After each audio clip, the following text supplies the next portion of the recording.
Hey fam, I'm back again this week. Carrie had an awesome question around, Carrie had a great question around the scale and weight fluctuation. And basically, she was looking for normal ranges, healthy ranges. And I'm so glad she asked that because, excuse me, sometimes we give the scale causes us too much stress sometimes. Now, I'm not saying that's the case with Carrie, but it can do. The short answer is there is no one size fits all in this space. So let's unpack what's going on.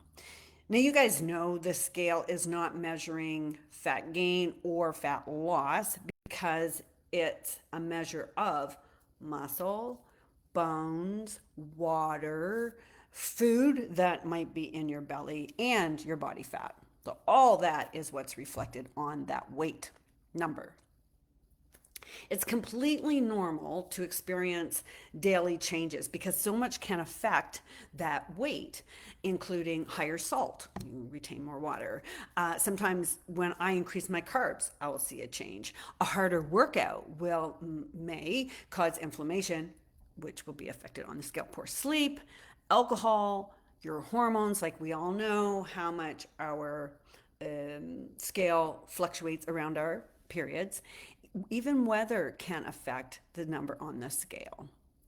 And it's not reflecting fat gain.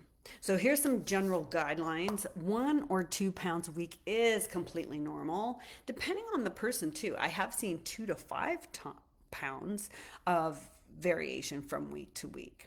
But here's what you want to look for, or little red flags for you. If you are consistently seeing an upward trend week over week, that's a red flag, and we should reassess, not panic, but reassess. If there are swings that do feel extreme back and forth, it can indicate inflammation, and it can indicate some gut health issues if you're like all over the map and you're not sure why. Or if you plateau, we want to reassess. Now, I want to be clear. When I say plateau, I'm not just talking about your body weight.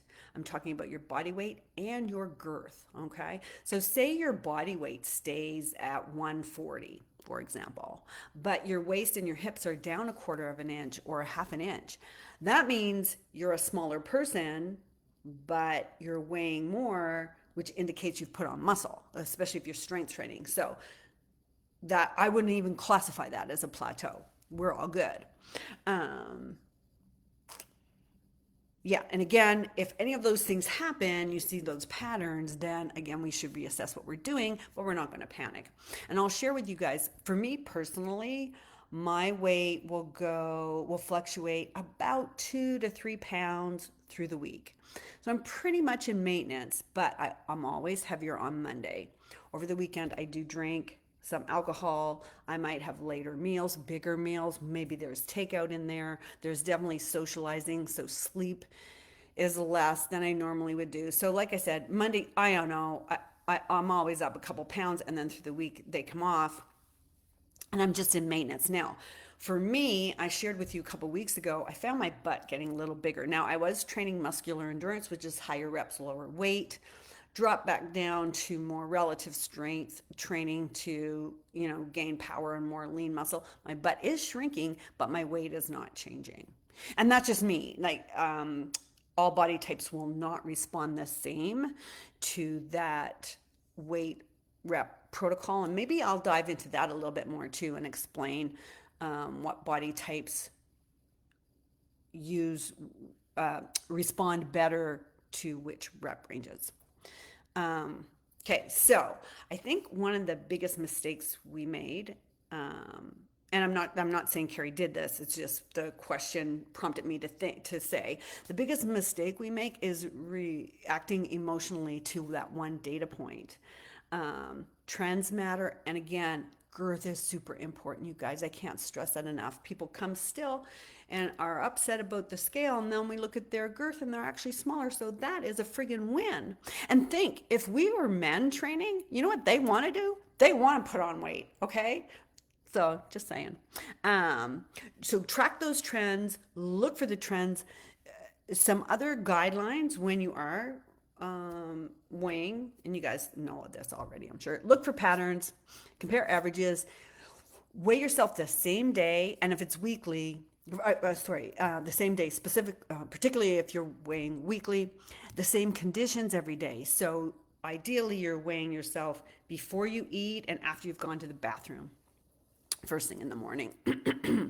And then I'll just say, and again, I'm not saying this is the case with Carrie, but if the scale is messing with your head, you might adjust how you're using it. Like often, people on my team, members of my team, will decide we're not going to use the scale anymore. We are only going to use the measuring tape every 2 weeks.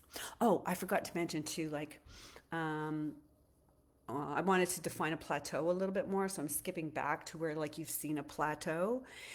And it depends on where you are in the journey, but typically I will reassess on a 2 week. If there's been a 2 week period with no change in weight and no change in girth, that's my flag to reassess a team member's journey. So I hope this helped. Carrie, I hope I understood your question. Let me know if I didn't get it and if there's other specific things you wanted me to address. Don't with the scale, play with your mind. We give a lot of power to that machine on our bathroom floor, right? But know that also you're not alone. And I preach this stuff, and honestly, you guys, sometimes I react badly to it too. I get on, what the hell is going on? So I get it. But we can get past that. We're stronger than that. We're better than that. You guys have a great week. I'll see you soon.